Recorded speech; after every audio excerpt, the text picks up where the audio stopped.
Orang harus paham ini. Assalamualaikum warahmatullahi wabarakatuh. Warganet yang berbahagia, kita bersyukur hidup di Indonesia sebagai negara yang merdeka, sebagai tanah air kita.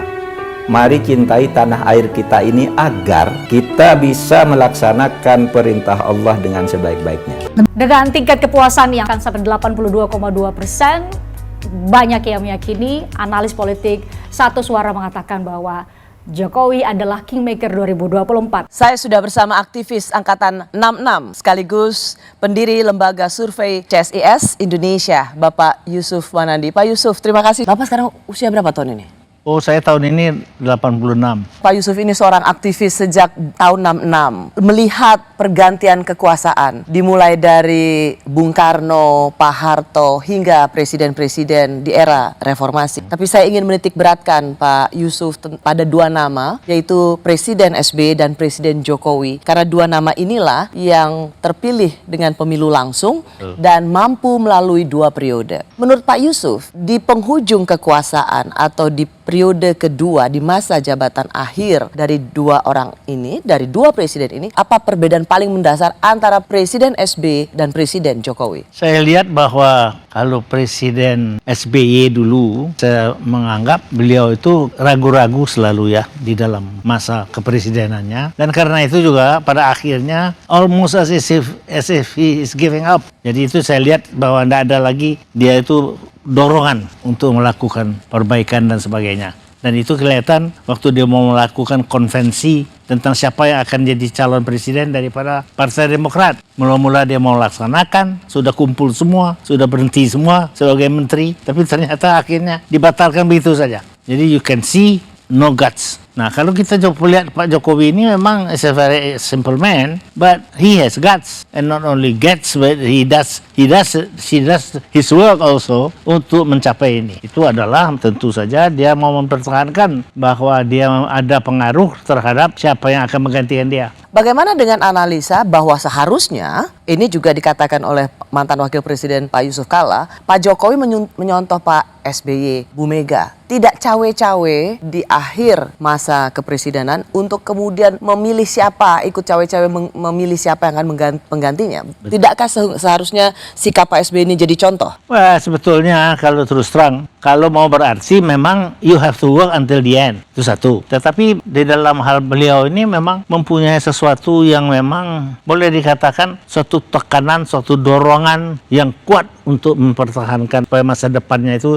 tidak percuma. Ini kita maksudnya Presiden Jokowi? Ya, jadi sehingga dengan demikian kita melihat usahanya dia. Ya, orang bilang tentu ini bukan usaha dia pribadi, tapi ada orang-orang sekitarnya mau memperpanjang, yaitu masa jabatannya, mau menggantikan menjadi ketiga malah. Kalah Xi Jinping aja yang kalah. Jadi karena itu makanya saya lihat the pressure on him, by him also to do something to secure bahwa dia itu jangan percuma jadi presiden untuk masa depan. Dan itu karena itu dia mau ikut campur siapa nanti yang akan jadi, kelihatan sekali. Karena ada kepentingan untuk melanjutkan pembangunan yang sudah dilakukan dalam 10 tahun. Betul. Menurut Pak Yusuf, ini abuse of power atau sesuatu niat yang mulia supaya pembangunan itu berlanjut? Kalau melihat dari dia ini orangnya, saya ini kira apa Pak Yusuf?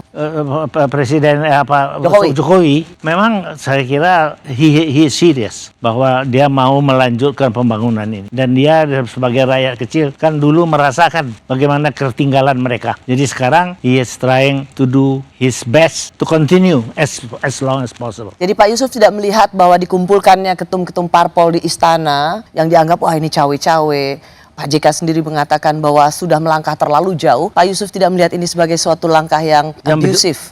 Saya kira tidak. Saya kira it is a very good deed that he has done that to maintain definitely until the end of his term. Semua yang perlu dilakukan. Melakukan apa yang harus dilakukan di akhir masa jabatan. Pak Yusuf juga seorang peneliti, melihat juga berbagai suksesi kepemimpinan di negara-negara lain. Kalau biasanya seorang presiden di akhir masa jabatannya sudah mendapat sebutan lame duck atau orang yang sudah tidak memiliki pengaruh lagi. Pak Yusuf tidak melihat ini ada di Pak Jokowi? Tidak ada. he really stayed on. Cuma ya tentu saja tidak bisa ya. Mereka kalau di sekitarnya mau tentu terus. Tapi saya kira that is impossible. Karena rakyat pasti tidak akan terima. Kita tidak percuma get rid of two presidents before, and then get another one again. That is impossible to even think of. Ini konteksnya Pak Yusuf adalah ketika ada dorongan-dorongan untuk 3 periode, Ya, betul. perpanjang atau penundaan pemilu Iya. sehingga perpanjangan masa jabatan. Ya, itu saya lihat bahwa itu memang saya kira salah kalau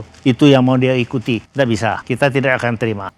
Menurut Pak Yusuf, mengapa seorang presiden bukan berdarah biru partai politik, sipil, dulu selalu dikatomikan militer sipil, bisa 2 kali periode, dan di akhir masa jabatannya ia tidak dipandang sebagai lemdak atau orang yang sudah nggak memiliki pengaruh lagi. Bahkan Pak Yusuf mengatakan ikut aktif memastikan siapa yang akan menggantikannya. Betul. Ya, saya kira karena orangnya, pribadinya memang is full of enthusiasm. Jadi dan juga enthusiasm untuk melakukan sesuatu itu memang saya lihat dari dulu dia itu mempunyai sifat itu. Jadi saya harapkan tentu dia bisa lebih baik. Tentu bagaimanapun juga dia manusia kan. Jadi masih kita harapkan tentu bahwa jangan dalam tindakan-tindakan ini dia berbuat kesalahan-kesalahan seperti yang dibawakan oleh orang-orang sekitarnya. Pak Yusuf, karena Presiden Jokowi dianggap masih sangat berpengaruh, apa yang Bapak bisa baca dari ramai-ramainya tokoh nasional mendatangi wali kota Solo yang notabene adalah putra Jokowi? Ini tidak saja Pak Jokowinya yang masih dipandang sangat powerful, bahkan putranya ikut dipakai untuk political leverage. Well, I'll take that in stride. Dalam arti saya tidak percaya bahwa ini karena dia itu adalah wali kota Solo, tetapi karena dia itu anaknya Pak Jokowi. Itu makanya dengan sendirinya mempunyai beberapa sifat-sifat ataupun beberapa tanda-tanda bahwa bisa menjadi pengaruh terhadap bapaknya. Saya kira it's a natural thing. Karena kalau wali kota Solo bukan siapa-siapa? Nggak mungkin terjadi itu. Kemarin yang baru cukup heboh Pak Yusuf, Iya. kedatangan Prabowo di tempatnya wali kota Solo dan kemudian berkumpullah relawan-relawan Jokowi, Gibran yang katanya mendukung Prabowo.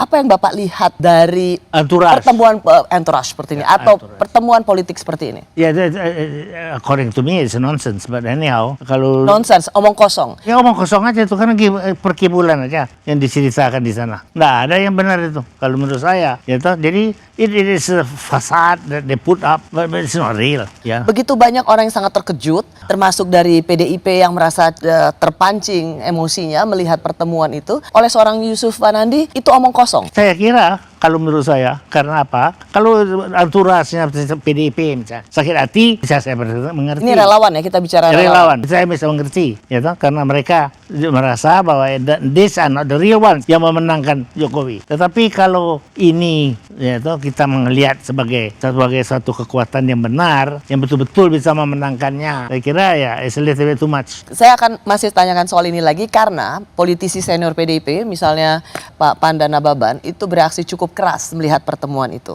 Ini katanya. Kalau saya berpendapat bahwa ini terjadi, saya ini orang Padang, jadi saya bisa memaafkan bahwa ada begini-begini. Ini kan bukan tipikal Padang, tapi tipikal Jawa. Jadi kalau saya melihat itu, ini this is a facade, this is something happening yang sebenarnya tidak perlu kita artikan terlalu banyak. Karena ini orang-orang terus terang ya, dengan segala hormat kita membantu Jokowi, tetapi tidak yang memenangkan Jokowi. Ini konteksnya relawan. Ya. Tetapi pertemuan Gibran wali kota Solo dengan Prabowo yang juga bakal calon presiden ini, tadi seperti kalau meminjam istilah Pandana Baban, mahal loh harganya, guncang akar rumput. Karena seolah-olah melalui Gibran ini adalah kode dari Pak Jokowi ke Prabowo. Ya. Bapak nggak melihat bahwa keguncangan ini valid dirasakan? Kalau saya tidak, tapi ya tentu saja saya seperti saya katakan, saya bisa mengerti kalau orang-orang mungkin yang mempunyai kebudayaan Jawa dengan segala macam-macamnya itu yang kita tidak mengerti di Padang. Jadi itu juga itu terjadi karena bangsa kita kan memang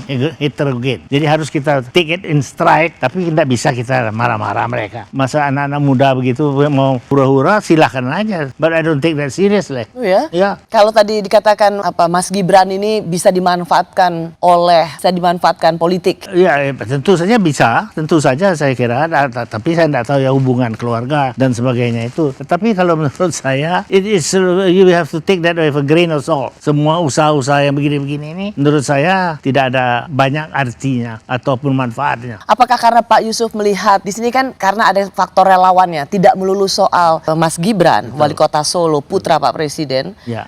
bertemu dengan Prabowo, tetapi karena ada relawan yang Ya. disebut mendukung Pak Prabowo. Itu yang Anda lihat omong kosong soal kerelawanan ini. Betul. Itu yang saya lihat. Mau hura-hura boleh saja, terserah mereka ya. Tapi apakah ada manfaat betul untuk bangsa dan negara? Is a question mark. Kenapa Bapak melihat soal relawan ini? Mau hura-hura silakan aja. Yang benar itu adalah kan yang kita lihat yang seumur hidup barangkali aktif di dalam politik, itu yang sebetulnya pendorong, pendukung daripada satu perkembangan politik. Bukan anak-anak yang di jalan kebetulan ya toh lantas ketawa-ketawa, itu kan enggak benar ya toh. This is nonsense. Jadi ini juga relawan itu sama aja. Ketawa-ketawa, bikin ribut, tapi sesudah itu apa? Nggak ada. Mereka nggak ketawa-ketawa, mereka nggak bikin ribut. Mereka kerja juga. Mereka juga jadi anggota-anggota komisaris daripada perusahaan negara dan dapat duit banyak, itu aja. Pak Yusuf melihat relawan sedemikian sinisnya. Well, tidak sinisnya, it's just the fact. Semoga Allah senantiasa menuntun kita di jalan yang diridhoinya. Aku qouli hadza, astaghfirullah li wa lakum. Wassalamualaikum warahmatullahi wabarakatuh. Terima kasih.